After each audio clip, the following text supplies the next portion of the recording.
Algunas escenas en este programa han sido recreadas.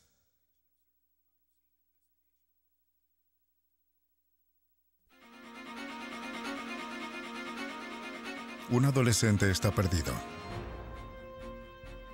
Una investigación policial expone la muerte de docenas de niños y adolescentes. Todos son atribuidos a un solo asesino. Un fotógrafo perpetra violaciones y torturas, documentando meticulosamente sus crímenes en video y cintas de audio. En un tranquilo vecindario, 4 personas son encontradas muertas. La policía se pregunta acerca de la clase de asesino que podría cometer estas atrocidades. Para los asesinos en serie, una muerte es solo el principio. Obsesionados lo hacen una y otra vez, aprendiendo más con cada crimen, mejorando, perfeccionando. Están seguros de que nunca van a ser capturados, pero las autoridades trabajan sin descanso para su captura.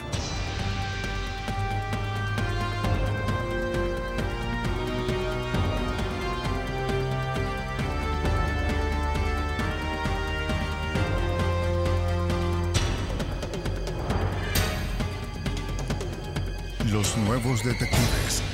Casos estudiados por la ciencia forense. Agentes especiales. Justo después de las 6 de la mañana, el 23 de enero de 1978, en California, la policía del condado de Sacramento llega a la casa de Terry y David Wallin, que han sido llamados por un vecino que escuchó ruidos extraños en la casa de David. De 22 años de edad, Terry Wallin ha sido brutalmente asesinada. La casa muestra signos de una intensa lucha entre Wallin y su asesino.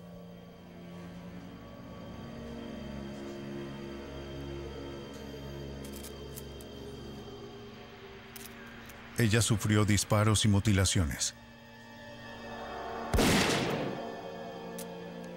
Una gran herida de un cuchillo se refleja en su torso. Algunos de sus órganos internos han sido extraídos. Los investigadores están horrorizados por la ferocidad del crimen. La escena se vuelve más espantosa cuando se encuentra evidencia que sugiere que el asesino podría haber consumido la sangre de Wallin. Los oficiales encuentran un envase de líquido con huellas labiales sangrientas alrededor del borde. La policía de Sacramento no tiene claro qué hacer con la escena, pero saben quién puede ayudarles. Ellos llaman a un especialista, un hombre que está familiarizado con crímenes atroces. Su nombre es Ross Vorpagel. Él es un agente especial del FBI. La brutalidad de la matanza hace que Vorpagel sospeche que el asesino no podría controlarse a sí mismo y que la muerte de Terry Wallin puede ser solo el comienzo de sus estragos. Simplemente no hay necesidad de destripar a una víctima, de llegar al interior y mutilar partes de su cuerpo, de cortar 10 centímetros de una arteria importante y habérsela llevado. Es decir, ya teníamos prueba de su demencia, por lo tanto era de esperarse un hecho tan atroz. Vorpagel llama a un colega en el FBI. Robert Ressler ha rastreado y capturado a algunos de los asesinos más peligrosos del mundo. Como un perfilador criminal para el FBI, él muestra los rincones más oscuros de la mente de un asesino. En la década de 1970, fue uno de los primeros en utilizar el término asesino en serie para describir a aquellos que asesinan una y otra vez. Robert Ressler, como agente del FBI, se esfuerza por comprender la mente del asesino mediante el análisis de la escena del crimen. El saber cómo piensa el asesino es esencial para predecir su próximo movimiento. ¿Cuándo va a atacar? ¿Y a quién se va a dirigir? El agente del FBI debe tener la necesidad emocional de resolver un crimen. Se tiene que saber quién es el delincuente, cómo era su vida antes de delinquir y qué hace durante y después del crimen. Pero existe un peligro en estar muy cerca del asesino. Ressler tiene muy en cuenta las palabras del filósofo alemán Friedrich Nietzsche, quien escribió que todo aquel quien con monstruos lucha, que se cuide de convertirse a su vez en monstruo. Cuando miras largo tiempo a un abismo, el abismo también mira dentro de ti. Para Robert Ressler, la observación de Nietzsche es una motivación y una alerta. Mirar el abismo para mí significa mirar hacia las profundidades, las grietas más oscuras de la mente del ser humano. Y cuando se dice, el abismo también mira dentro de ti, para mí eso significa que estoy viendo mi reflejo. Porque en cada asesino perverso, tú mismo, en parte, estás en ese lugar. En alguna parte de tu vida te pudiste haber desviado del camino. En la década de 1970, Ressler fue uno de los miembros originales de la Unidad de Ciencias del Comportamiento del FBI, el primer programa del FBI para investigar sistemáticamente motivaciones de un asesino. Ressler entrevistó en prisión a algunos de los asesinos más notorios de los Estados Unidos para aprender sus hábitos y actitudes. Hoy en día Ressler es un consultor privado, quien trabaja por todo el mundo para ayudar a resolver los crímenes. En enero de 1978, Ressler aplica sus conocimientos para ayudar a los investigadores del condado de Sacramento. Idean un perfil psicológico del asesino de Terry Wallin. Fue el primer paso para el seguimiento del asesino. Ressler comenzó su perfil examinando los detalles de la escena del crimen. Lo que se busca en una escena del crimen es la posición en la que el cuerpo fue dejado por el asesino. Se observa el estado del cuerpo desde el punto de vista si está vestido o desnudo y qué arma pudo traer el asesino a la escena para usarla y llevársela. Esos son algunos de los puntos que todos debemos pensar desde un principio. Después de que Terry Wallin recibiera el disparo, el asesino mutiló varias partes de su cuerpo en su propia cocina. Luego dejó las partes del cuerpo como un detalle que resultaría ilustrativo para Ressler. Debido a que el mayor número de asesinos en serie son hombres, en ese momento Vorpagel y Ressler concluyen que el sospechoso es un hombre. También suponen que es blanco, como la mayoría de los asesinos en serie estadounidenses. La brutalidad del crimen y la indiferencia aparente del asesino para dejar detrás las evidencias convencen a los agentes de que el sujeto tiene una enfermedad mental. Esto les ayuda a determinar la edad del asesino. Ressler sabe que los trastornos psicológicos por lo general comienzan en la adolescencia. Se necesitarían por lo menos 8 años para que el asesino crezca lo suficientemente trastornado para llevar a cabo los actos de violencia que infligió a Terry Wallin. Suponiendo que los síntomas comenzaron a los 15 años, Ressler calcula que el asesino estará a mediados o finales de los 20. Siendo mayor, él ya habría cometido varios homicidios atroces. Ressler va más allá. Él cree que el asesino es esquizofrénico, una enfermedad mental que se caracteriza por delirios, alucinaciones y comportamiento fuera de lugar. ¿Sí? ¿Desea algo? Oiga, ¿qué le sucede? ¡Déjeme! ¡Ayude a la policía!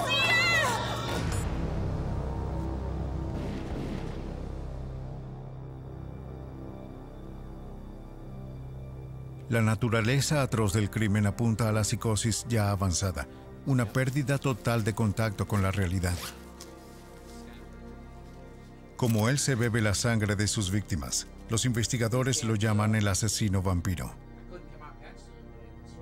Desde su oficina en Virginia, Ressler trabaja febrilmente con Vorpagel, el cual se encuentra en Sacramento para refinar el perfil del asesino. ¿Qué aspecto tendría? Ellos están convencidos que la policía debe buscar a alguien delgado. Los hombres esquizofrénicos generalmente se alimentan mal. Ross Vorpagel cree que el asesino le presta poca atención a su apariencia. Un tipo que está sufriendo de una enfermedad mental grave es muy probable que tenga un deterioro en su higiene. Probablemente no se corte el cabello, lleva la misma ropa durante semanas, no se lava los dientes y tiene mal aspecto. Debido a su extraño comportamiento, el asesino seguramente debe vivir solo. Vorpagel entrega una copia del perfil del sospechoso a la policía de Sacramento para hacerlo circular por todo el condado. Pero no surge ningún sospechoso fuerte. El asesino vampiro sigue en libertad. ¿Podrán los perfiladores encontrarlo antes de que vuelva a cometer un asesinato? 3 días después del brutal asesinato de Terry Wallin en 1978, a menos de 1 milla de distancia de la casa de Wallin, el asesino vampiro ataca de nuevo. La policía encuentra los cuerpos de Daniel Meredith, Evelyn Mirath y su hijo Jason. Al mismo tiempo indican que se encuentra desaparecido y presumiblemente muerto el sobrino de Michael Mirath Ferriera, de 1 año y 10 meses de edad. Estas nuevas muertes convencen a Ressler y Vorpagel a resolver este caso rápidamente, antes de que el asesino vuelva a atacar. Los agentes redoblan sus esfuerzos, usan la información obtenida en esta escena del crimen para refinar su perfil original. De nuevo, el asesino vampiro atacó a sus víctimas. De nuevo, utiliza cuchillos tomados de la cocina de la víctima.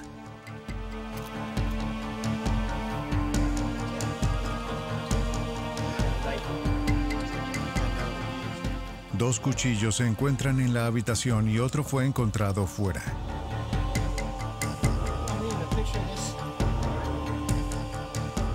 A él no parece importarle dejar las armas arrojadas en el lugar de los hechos.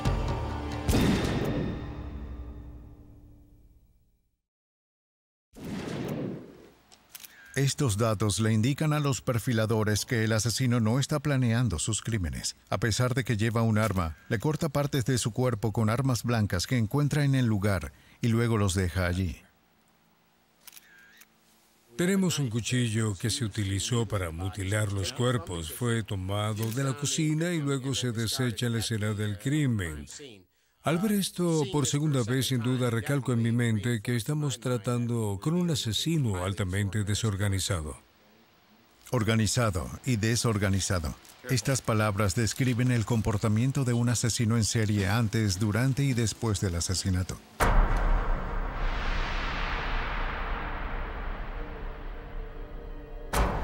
Los asesinos en serie organizados tienen mucho cuidado con sus movimientos.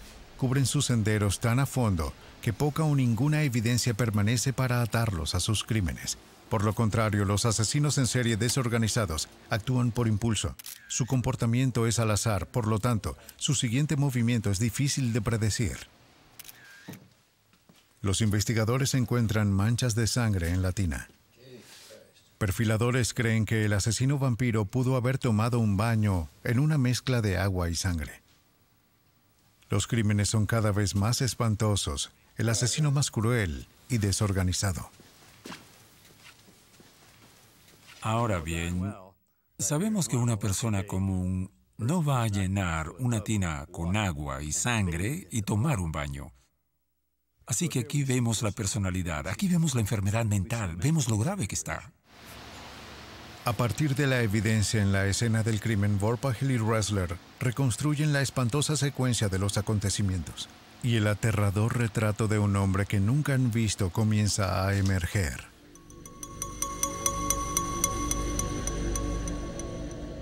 La evidencia refuerza la creencia de los agentes que la apariencia del asesino vampiro seguirá deteriorándose. Él probablemente no habrá cambiado de ropa. A menos que él esté soltero y viva solo, el asesino posiblemente no podrá pasar inadvertido. El sujeto es solitario y delgado, despeinado, no mayor de 30 años de edad.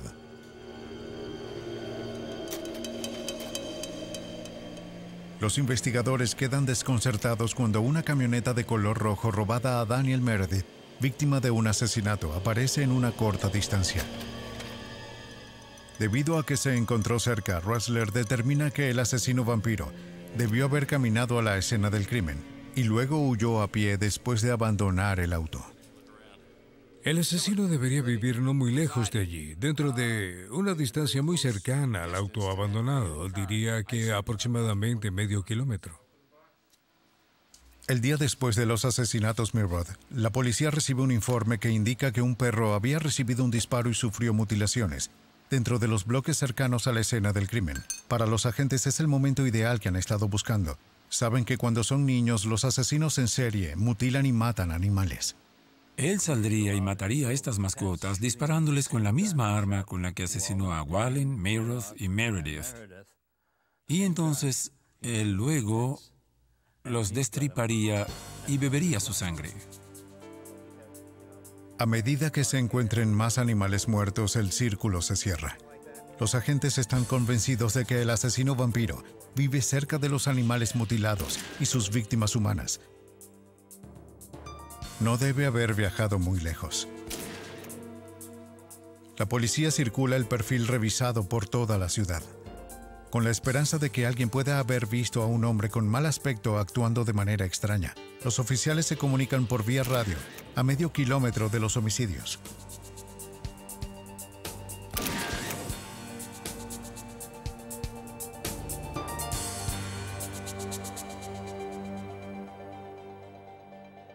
Cuando una mujer de 20 años está saliendo de un centro comercial en Sacramento, un hombre extraño se acerca a ella. Al enterarse de los crímenes del asesino vampiro, la mujer contacta a la policía. Ella le dice a los oficiales que el hombre que eludió en el centro comercial es un antiguo compañero de clases, Richard Trenton Chase. Ella se sorprendió por su apariencia. Él tenía manchas de sangre en su sudadera. Sus ojos parecían hundidos en las órbitas. Una costra amarillenta alrededor de la boca.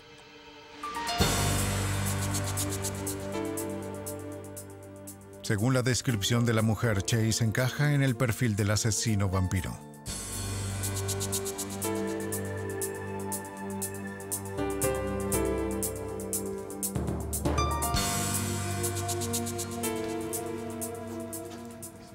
Armados con una orden de cateo, los agentes entran en la casa de Chase. No están preparados para lo que van a encontrar. Parafernalia nazi predomina en el pequeño apartamento. El lugar está lleno de folletos sobre conspiraciones extraterrestres. El caos en la sala de estar de la casa se ajusta al perfil de una persona con una mente igual de caótica. En la cocina, la policía encuentra aparatos salpicados de sangre, así como artículos de periódicos sobre el asesinato de Terry Wallin.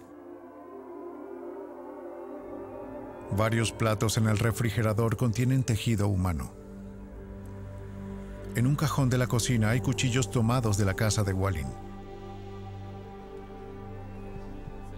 Los investigadores también encuentran una caja de herramientas y botas de goma manchadas de sangre.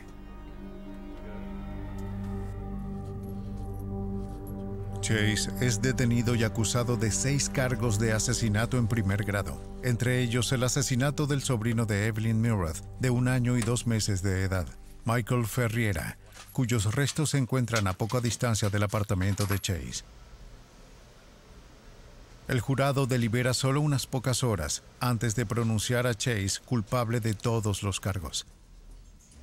La sentencia: muerte en la silla eléctrica. En 1979, Robert Ressler decidió hablar con Chase en prisión. La razón por la cual lo entrevisté, francamente, era para hacer una actualización y validar el perfil y trabajo que había hecho. Al hablar con él directamente, después de trabajar en el caso, ver las escenas del crimen, después de leer los informes de la policía y, por supuesto, los registros de la corte, es la forma en que realmente se afina un perfil. Chase le dice a Ressler que había matado solo para preservar su propia vida. Necesitaba sangre. Chase dice para sobrevivir a lo que él llamó la intoxicación jabonera. Chase cree que un residuo pegajoso bajo su jabonera demostró que se estaba muriendo. Afirmó que su sangre se estaba secando y corría fuera de su cuerpo. Chase sostuvo que sus asesinatos se hicieron en defensa propia. Cuando llegó a su plena motivación, dijo que por todo su cuerpo la sangre se estaba convirtiendo en polvo y se movía muy lentamente, lo que le hacía estar fatigado y llegar a estar muy enfermo, y sintió que estaba haciendo esto por la influencia de ovnis o extraterrestres y dijo que la única manera de que pudiera contrarrestar esto era conseguir un nuevo suministro de sangre humana. ¿Qué impulsa a un hombre como Chase a asesinar? Un estudio del FBI sobre 36 asesinos en serie reveló que un 80% inició su vida en hogares con dos padres. A los 2 años, un 50% de padres habían abandonado a sus familias. Casi la mitad de los delincuentes encuestados informó relaciones frías o indiferentes con sus madres. 26 informó este tipo de relaciones con sus padres. Casi el 70% de las familias tenía antecedentes de abuso de alcohol. Un tercio tenía antecedentes de abuso de drogas. Casi todos reportaron alguna forma de abuso psicológico, físico o sexual en la infancia. De niños, muchos asesinos en serie torturaron animales. La mayoría no se graduó en la secundaria. Mientras que los hombres tenían la inteligencia requerida para realizar trabajos especializados, muchos tenían antecedentes de trabajo deficientes. El 20% o 6 delincuentes nunca habían mantenido un trabajo estable. Sin embargo, según todas las apariencias, los asesinos en serie parecen normales, al igual que su vecino o su amigo. La mayoría de estas personas son como la gente común. Muchas veces son inteligentes, son atractivos, son buenos conversadores. Ellos, por lo general, presentan características comunes y son engañosos. Lo que sucedió ese día fue un momento de impulsividad en mi vida. Ressler se opuso a la pena de muerte para Chase. Según él, padecía de una enfermedad mental y debería haber sido encerrado de por vida en un hospital de la prisión. Los psiquiatras de la prisión finalmente aceptaron. La sentencia de la fiscalía fue cambiada a vida en un centro médico mental de California en Vacaville. Pero Chase se suicidó en su celda justo después de Navidad de 1980. Almacenó sus pastillas antidepresivas y luego tomó todas al mismo tiempo. El breve y caótico reino de terror de Richard Trenton Chase había llegado a su fin. Por lo contrario, uno de los asesinos en serie más astutos de los Estados Unidos fue también uno de los que nos costó arduo trabajo encontrar. Muy inteligente y tenía una fantástica habilidad para la fotografía. Este asesino especializado en el secuestro, la violación y la tortura. La policía lo llama el sujeto no identificado, sin ID. Era un maestro de la planificación. Utilizó películas y cintas de audio para grabar sus crímenes. En un pequeño almacén alquilado, donde guardó las imágenes de sus víctimas y las grabaciones de sus gritos de angustia. Él fue tan meticuloso que no dejaría prácticamente ninguna evidencia de sus atrocidades, a excepción de las fotografías que se tomó a sí mismo. Sin ID, falsificaba matrículas de autos con el fin de salir desapercibido frente a la policía. Añadió suspensiones reforzadas y una vez dentro, sus víctimas no tenían prácticamente ninguna posibilidad de escapar.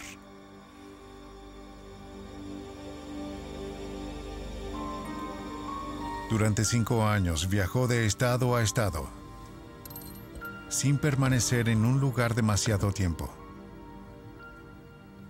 Él era autosuficiente, financió sus delitos de secuestro, abuso sexual y tortura con otro crimen. Él era un experto falsificador. Estaba seguro de que nunca sería capturado.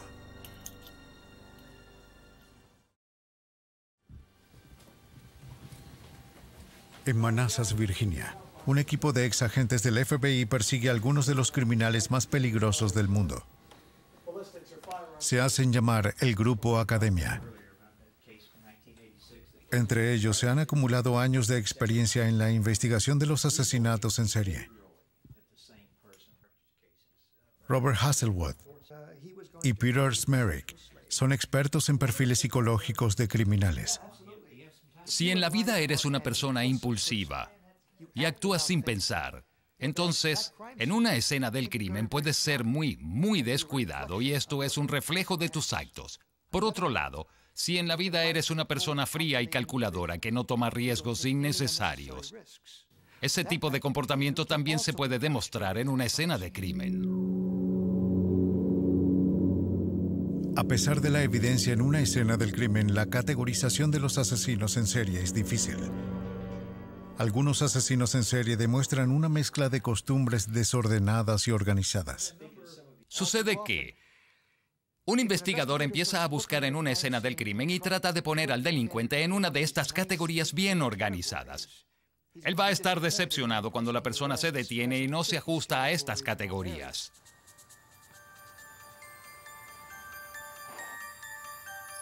En el balneario de Ocean City, Maryland, una joven acaba de terminar su turno en una tienda pequeña. Es Día de los Caídos en 1979. Ella es abordada por un hombre que se identifica a sí mismo como un oficial de policía. Él le muestra su identificación y está conduciendo un auto de policía sin matrícula. Él le dice a la mujer que es una sospechosa de una serie de robos. Insiste en que ella lo acompañe a la comisaría para ser interrogada. Le coloca esposas y la empuja al auto. Es el comienzo de la experiencia más larga y aterradora en la vida de la mujer. El hombre no es un oficial de policía. Él es CID. Y ella es su última víctima.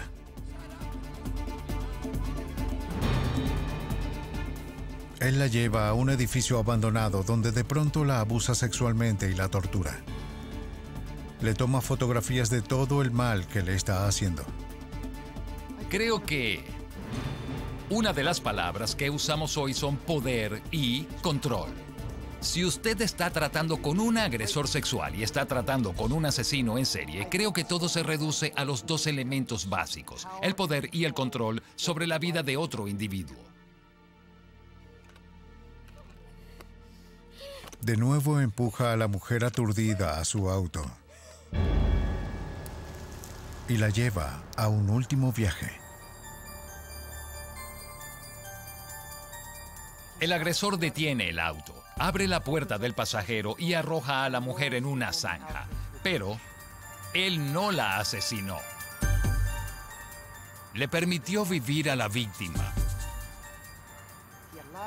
quien después de un lapso de tiempo y a la luz del día fue encontrada y rescatada. Para el FBI, todo se convirtió en una investigación por secuestro. El FBI estableció una búsqueda masiva para CID. La mujer de Ocean City fue la última de una larga lista de sus víctimas. Algunas fueron torturadas, otras asesinadas.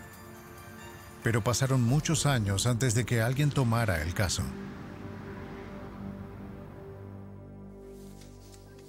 Al mismo tiempo que el FBI busca a CID, el servicio secreto estaba tras la pista de un falsificador muy difícil de encontrar. Un hombre que habitualmente paga con billetes falsos de $20 a empleados confiados en tiendas en centros comerciales en la región central y la costa este.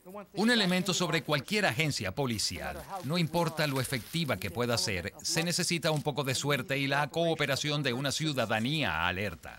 En este caso, una empleada en alerta relató haber hablado con un cliente que se encuentra actualmente en la tienda. Notificó a la seguridad del centro comercial. Por su parte, ellos notificaron a las autoridades locales y dentro de un corto periodo de tiempo, el sospechoso fue detenido. La policía detiene a un hombre, James Mitchell de Bardeleven. El servicio secreto descubre rápido que de Bardeleven no es un falsificador estándar.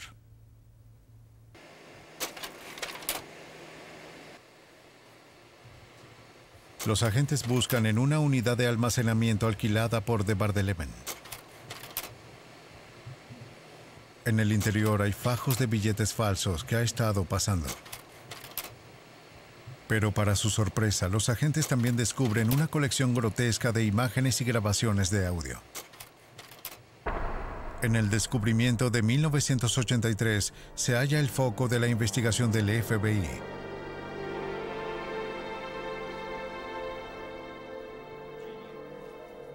Robert Hasselwood. En aquel entonces, el agente especial que había escrito un perfil criminal de CID revisó los materiales incautados en la unidad de almacenamiento de Bar-de-Leven. Agentes encuentran miles de fotografías de víctimas de Bar-de-Leven. Entre ellos se encuentran fotos y grabaciones de audio de la mujer secuestrada en Ocean City en 1979. Algunas de las fotos se remontan a principios de 1960. Encuentran las herramientas de trabajo de un asesino, la ropa de la víctima, 10 armas, una identificación falsa de policía, revistas, ropa interior manchadas de sangre, joyería, 7 matrículas de vehículo que le permiten a Bar-de-Leven recorrer la ciudad en auto para cometer sus crímenes. El FBI también encontró notas escritas a mano que contenían códigos que se referían a crímenes pasados y futuros. A pesar de haber descubierto la colección de imágenes y sonidos incriminatorios, los agentes tienen un problema. El rostro del asesino sigue estando literalmente fuera del marco de las fotografías que se han capturado con las víctimas. Los investigadores tendrán que probar que Bar-de-Leven es el hombre de las fotografías si van a vincularlo de manera concluyente a los abusos y muertes. Durante su carrera en el FBI, Peter Smerick era un experto en fotografía forense. El servicio secreto le envía una serie de fotografías de Bar-de-Leven para analizar. Varias muestran el torso desnudo y los brazos descubiertos. Smerick centra su atención en los brazos. Estos tienen un patrón distintivo de pequeños lunares y pecas. Smerick le pide al servicio secreto que saquen temporalmente a Bar-de-Leven desde su celda con el fin de fotografiarlo en la misma posición como sale en las fotos confiscadas. El primer movimiento es rentable.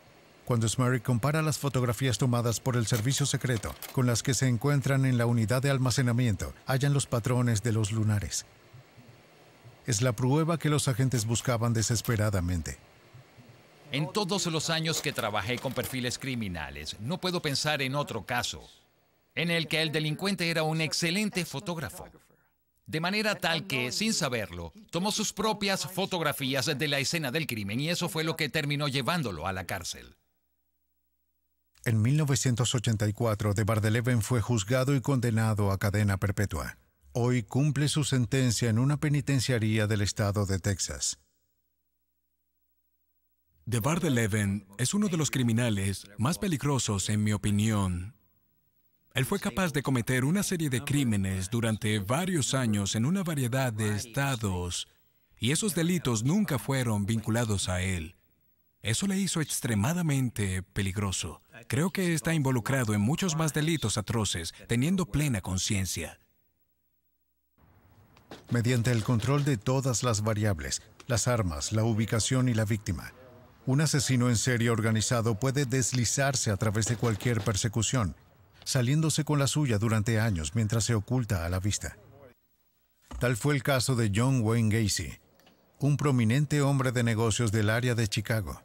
Muy querido y respetado, Gacy ocultaba un terrible secreto.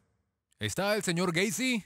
En 1978, en Des Plaines, Illinois, Robert Piest, de 15 años de edad, fue reportado como desaparecido. Habiendo aprendido que Gacy estaba preparando una oferta de remodelación de una farmacia donde Robert Piest trabajó, el detective principal, José Kosenka, del Departamento de Policía de Des Plaines, va a la casa de Gacy. Gacy niega conocer a Piest, pero los investigadores sospechan. Una verificación de antecedentes revela que Gacy fue condenado una vez por el abuso sexual de un adolescente. Kosenka coloca a Gacy bajo vigilancia. Inicialmente cooperaba con la policía. Gacy se vuelve cada vez más hosco cuando la investigación de Kosenka continúa. Tenía una mirada agresiva. Se podía sentir su odio. No le importaba lo que estábamos investigando. Él estaba preocupado por tratar de mantenerse fuera del camino. Gacy amenaza con una demanda si la policía continúa su vigilancia.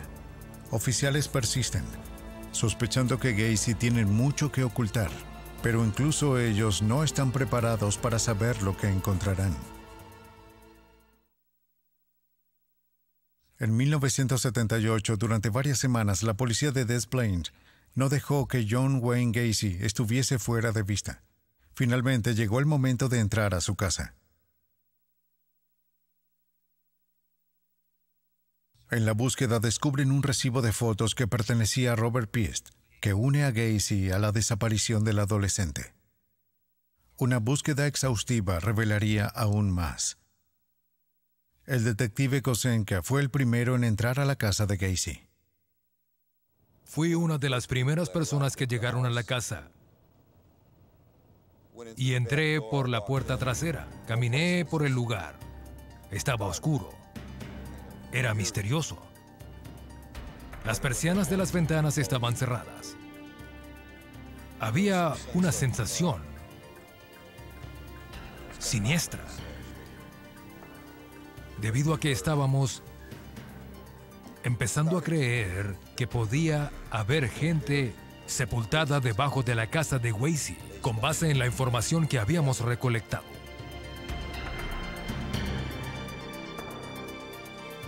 La policía entrevistó a la ex mujer de Gacy, amigos y ex empleados. Salieron historias de Gacy con proposiciones de favores sexuales a sus trabajadores, que algunos habían desaparecido, y que su casa tenía un olor extraño. Uno de sus trabajadores sugirió comprobar los espacios de acceso. Después de un riguroso interrogatorio, Gacy admite a los detectives que 4 años antes, en 1974, asesinó a uno de sus compañeros homosexuales. Gacy afirma que el asesinato fue en defensa propia, que ocultó el cuerpo del hombre debajo del suelo.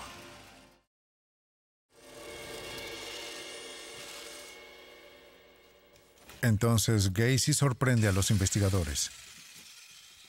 Él confiesa que asesinó a casi 3 docenas de hombres jóvenes y niños. También esconde muchos de sus cuerpos debajo del suelo. Las confesiones desencadenan una intensa búsqueda de los desaparecidos.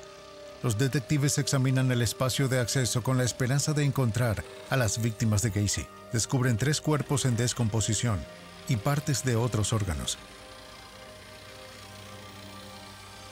Pero la policía no se detiene con la revisión del espacio. Al saber que más cuerpos deben estar escondidos debajo de la casa, ellos penetran el suelo para encontrarlos.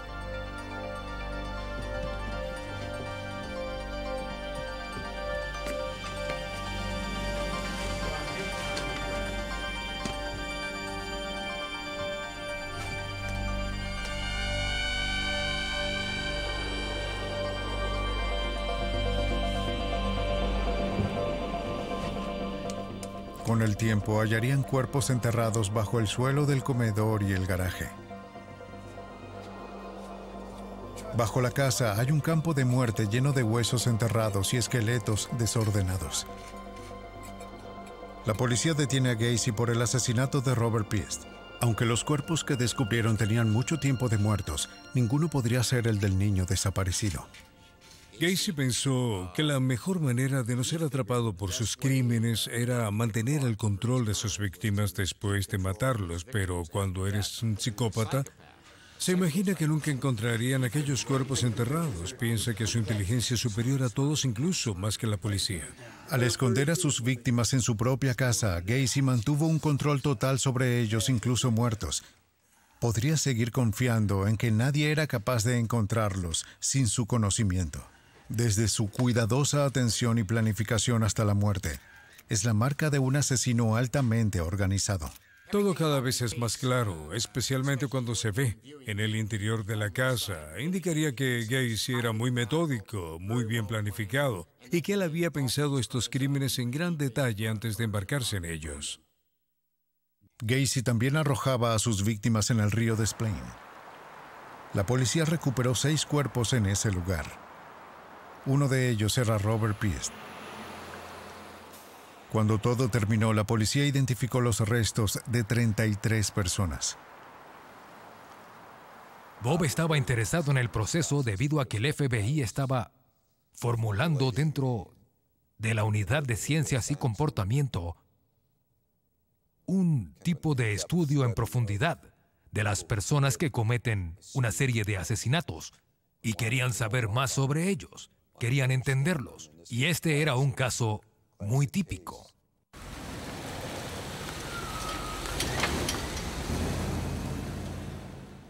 El objetivo de la Unidad de Ciencia del Comportamiento del FBI es el mapeo de la mente del asesino en serie. Muchas personas creen que es el acto sexual lo primordial para los agresores. En realidad es todo el juego lo que es importante para ellos. El proceso de selección, la vigilancia, sabiendo que yo ya te he elegido a ser mi víctima y que tú no lo sabes. Luego toda la planificación que se dedica y las etapas de llevar a cabo el secuestro a la realidad. También están los ensayos, y que esto lo viven quizás durante semanas o meses antes de que ocurra el secuestro real. Y en cierta medida, después la actividad sexual casi puede ser una secuela. Con cada muerte, Gacy refinó sus métodos, aprendió de sus errores y mejoró en sus crímenes. Atrajo cuidadosamente a sus víctimas a una trampa bien diseñada. Los distrae con juegos, dándoles bebidas alcohólicas y mostrándoles películas pornográficas. Bien, eso es. Sosténla correctamente. Así. Con el tiempo se sintió tan seguro que asombrosamente eligió a un adolescente de su propio vecindario. Muchas de las víctimas llegaron a la casa de Gacy con la esperanza de conseguir un trabajo en su empresa contratista. Él se reunía con ellos en su garaje. El garaje a prueba de sonido fue diseñado por Gacy y construido por su empresa. Una puerta motorizada era la única manera de entrar o salir. Si las víctimas no se oponían, Gacy demostraría un truco de magia llamado las esposas hechizadas. Te mostraré este truco, ¿bien? Están cerradas, ¿cierto? ¿Bien? Después de mostrar cómo funcionaban las esposas, Gacy persuadiría a su víctima para que las usara. ¿Listo? ¡Eso es! Es muy fácil, ¿no? Después los desafiaría a intentar el truco detrás de su espalda. Si la víctima estaba de acuerdo, se accionaba la trampa. Gacy cambiaría las esposas hechizadas por las reales. Muy bien. Eso es. Ahora inténtalo tú. Una vez inmovilizado, la víctima se encontraba a merced de Gacy. Oye, necesito ayuda. Es muy fácil. 1, 2, 3 y listo. Solo Gacy sabe exactamente lo que sucedió después. Bien, déjame ayudarte.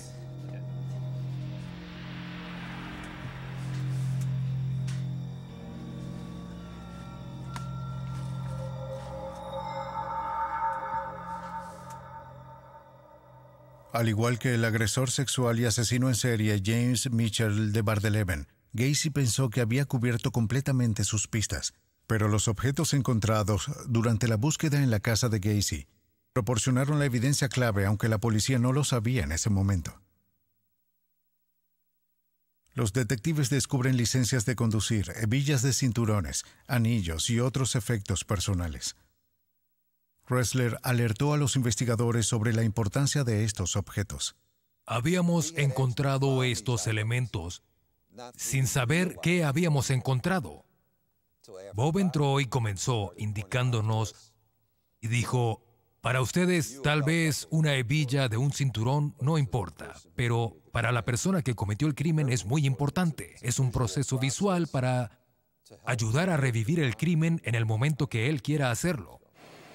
Son un recordatorio de sus asesinatos pasados y una inspiración para volver a cometer un crimen.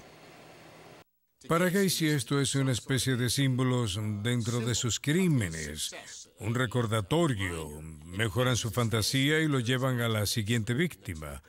Quizás lo ve como un trofeo. Para el asesino en serie, el tener estos objetos a su alrededor mejoran sus fantasías.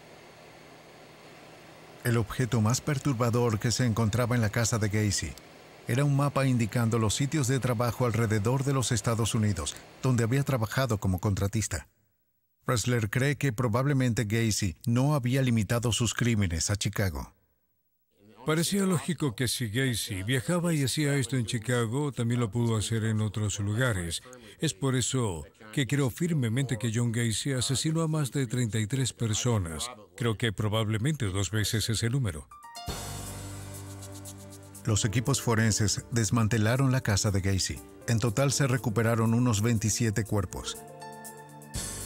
¿Cuántos más asesinó Gacy? La policía nunca lo sabrá. Durante 10 años, a partir de 1979, Ressler entrevistó a Gacy en prisión. Ressler se sorprendió al saber que había crecido a solo 4 cuadras de la casa del asesino en los suburbios de Chicago. Gacy incluso se acuerda de entregar víveres a la familia Ressler. Mencionó con detalles las distintivas macetas que la madre de Ressler utiliza. Gacy también tenía recuerdos más oscuros. Describió para Ressler una relación turbulenta con su padre. Ressler no se sorprendió. Casi todos los asesinos en serie que conoce cuentan historias similares. Me escapé de casa cuando tenía 19 años porque no podía llevarme bien con mi padre. Me refiero a que era dominante. Yo era tonto y estúpido, nunca llegaría a nada. Por lo que solo me fui por 3 meses y le dije al demonio con esto. Desde la prisión, Gacy hizo una pintura y se la envió a Ressler. Se mostraba a sí mismo vestido con un traje de payaso. Cuando empecé con maquillajes de payaso, me retrocedí a la niñez. Fue divertido ser un payaso, ya que podría ser uno mismo o simplemente dejarse llevar y actuar como un tonto. Si usted es un hombre de negocios que tiene que mantener una cierta relación y similitud en algunas cosas, todo el mundo te observa como una imagen, pero como un payaso con maquillaje en el que podría ser abofeteado, divertido y tener un buen tiempo. Es por eso que siempre me gustó hacer el payaso. En la pintura de Gacy se encuentra un bosque de árboles de hoja perenne rodeado de globos. Encontrándose en la parte posterior una frase que se lee: «Usted no puede esperar a disfrutar de la cosecha sin primero trabajar en los campos». Gacy negó explicar el significado de la pintura a Ressler o cualquier otra persona. Ressler cree que la pintura es un indicativo para descifrar más asesinatos. Dijo que puedes salirse con un montón de cosas como estas cuando te comportas como un payaso, debido a que la gente te ve como algo gracioso. Los payasos pueden salirse sin duda alguna con la suya. John Wayne Gacy murió por inyección letal el 10 de mayo de 1994. Desde los primeros años de perfilado criminal en la década de los años 70, han sido identificados y capturados otros asesinos en serie. Nombres como el hijo de Sam, Ted Bundy y Jeffrey Dahmer se han dado a conocer a los agentes especiales y para un público alternativo que está fascinado y contradicho por sus crímenes. Los asesinos en serie son motivados por el control, por el dominio, por la disciplina, por la autoridad. Ellos tienen conceptos muy deformados de la interacción con otro ser humano. Ellos no miran a otro ser humano como un ser humano que es. Ellos lo ven como un objeto.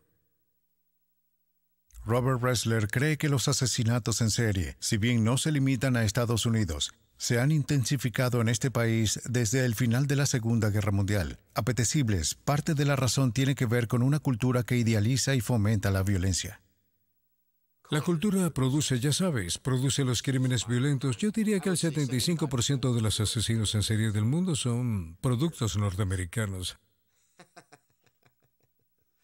Suena muy extraño, pero ustedes saben, esto es América, es como el béisbol, el pastel de manzana, mamá y homicidios en serie. Es desafortunado, es trágico en cierto sentido que es la única cosa en el mundo de la criminología que los Estados Unidos ha roto absolutamente todos los récords. Perfiladores deben tener cuidado de que los pensamientos tóxicos de los que rastrean no los contaminen a ellos. Para el que mira fijamente en el abismo, existe el peligro de caer adentro. Ressler dice que los agentes especiales deben trabajar su camino de vuelta desde el borde cada día de sus vidas. He mantenido un equilibrio, creo que de manera consciente, aislándome a mí mismo del horror de lo que veo. Voy a trabajar a las 8, me detengo a las 5 y vuelvo a una vida normal. Yo tomo un trago, veo las noticias, corto el césped. He mantenido una perspectiva. Me he mantenido en sintonía con las personas normal de la sociedad.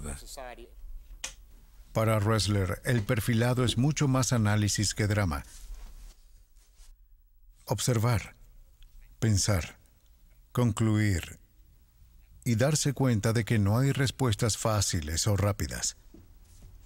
El concepto en la película es que el perfilador va a resolver el caso solo y todo el mundo regresa a casa.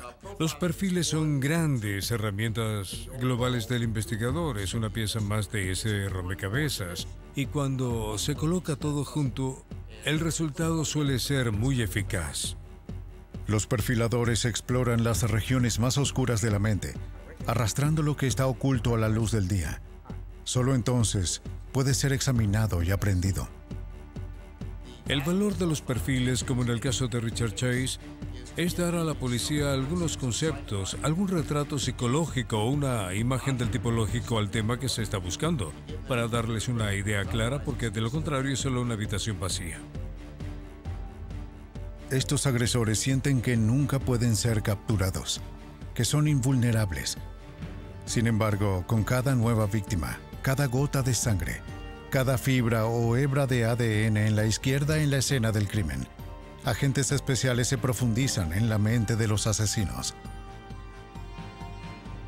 Tal vez llegará el día en que no serán necesarios los perfiladores, pero por ahora, los agentes especiales tendrán que seguir buscando en el abismo. Versión en español, Palmera Record.